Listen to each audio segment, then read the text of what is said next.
हे भक्त, ध्यान से सुनो।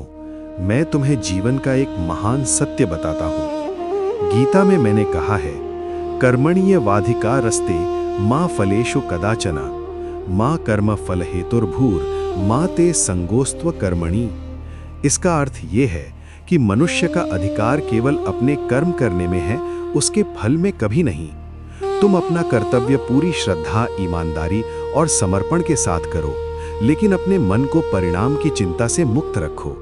जब तुम केवल फल के बारे में सोचते हो तो मन में भय, चिंता और निराशा पैदा होती है, परंतु जब तुम बिना स्वार्थ के कर्म करते हो तब तुम्हारा मन शांत रहता है। हे भक्त, सच्चा योग यही है कि तुम अपना सर्वश्रेष्ठ प्रयास करो और परिणाम मुझे सौंप दो। जब तुम कर्म करते हुए फल की आसक्ति छोड़ देते हो, तभी तुम्हें सच्ची शांति और मुक्ति का मार्ग प्राप्त होता है।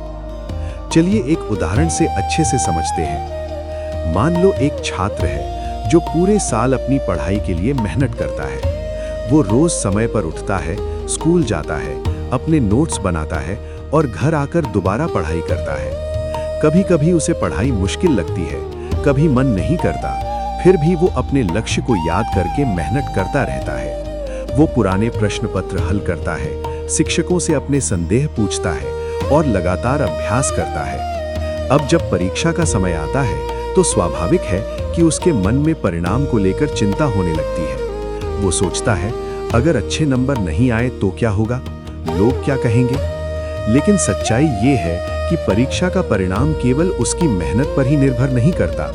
कभी प्रश्न पत्र उम्मीद से कठिन आ सकता है, कभी परीक्षा के समय घबराहट हो सकती है, या कभी जांच में भी अंतर हो सकता है। यहीं पर कृष्ण का गीता का ज्ञान हमें समझ आता है, जो भगवत गीता में बताया गया है। श्री कृष्ण कहते हैं कि मनुष्य का अधिकार केवल अपने कर्म पर है, फल पर नहीं।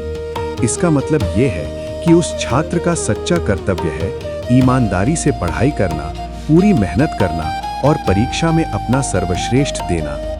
अगर वो हर समय केवल परिणाम की चिंता करता रहेगा तो उसका मन तनाव और डर से भर जाएगा और वो ठीक से पढ़ भी नहीं पाएगा। लेकिन अगर वो ये सोचकर पढ़े कि मुझे बस अपना कर्तव्य निभाना है और पूरी मेहनत करनी है, तो उसका मन शांत रहेगा और वो और भी अच्छा प्रदर्शन कर पाएगा।